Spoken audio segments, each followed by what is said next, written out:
सबसे बड़ा अपराध अपराध नहीं, बल्कि अपराध को सहन करना है। अत्याचार करने वालों का साथ देने वाला उससे बड़ा अत्याचारी होता है।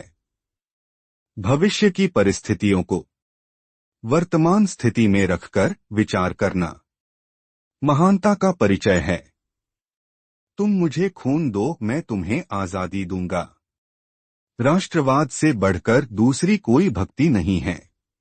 देश की समस्याओं को कोई दूसरा दूर नहीं कर सकता, उन्हें दूर करने के लिए हमें आगे आकर कार्य करना होगा। संकट और विपदा से घबराना वीरों का कार्य नहीं है।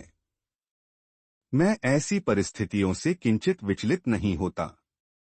हर सुबह तभी निकलती है जब वह रात्रि का सामना करती है।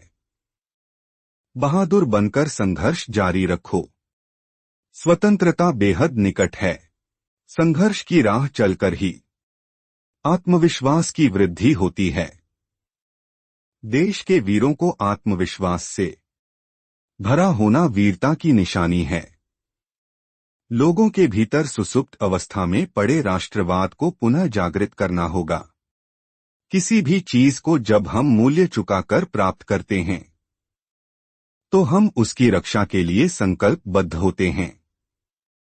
हमें स्वतंत्रता भी अपने खून का मूल्य चुकाकर लेना होगा। अपनी देशभक्ति का प्रदर्शन आप जागरूक रहकर भी कर सकते हैं। आजाद हिंद की फौज संघर्ष और विजय के द्वारा भारत माता की सेवा के लिए वचनबद्ध है। आजादी कोई देता नहीं, लड़कर संघर्ष करते हुए उसे प्राप्त करना पड़ता है। अपनी स्वयं की ताकत पर विश्वास रखो। दूसरों की ताकत सदैव घातक सिद्ध होती है। अन्याय को सहन करने से बड़ा अपराध से समझौता करना है। देश के गुलाम रहते निजी हित जैसा कुछ रह नहीं जाता। इतिहास को बदलना है तो उस पर विचार विमर्श से अधिक कार्यवाही की आवश्यकता होती है। लक्ष्य तक पहुंचने से पूर्व अपनी असंतुष्टि के भाव को जागृत रखना, यही तुम्हारे भीतर की प्रेरणा होगी।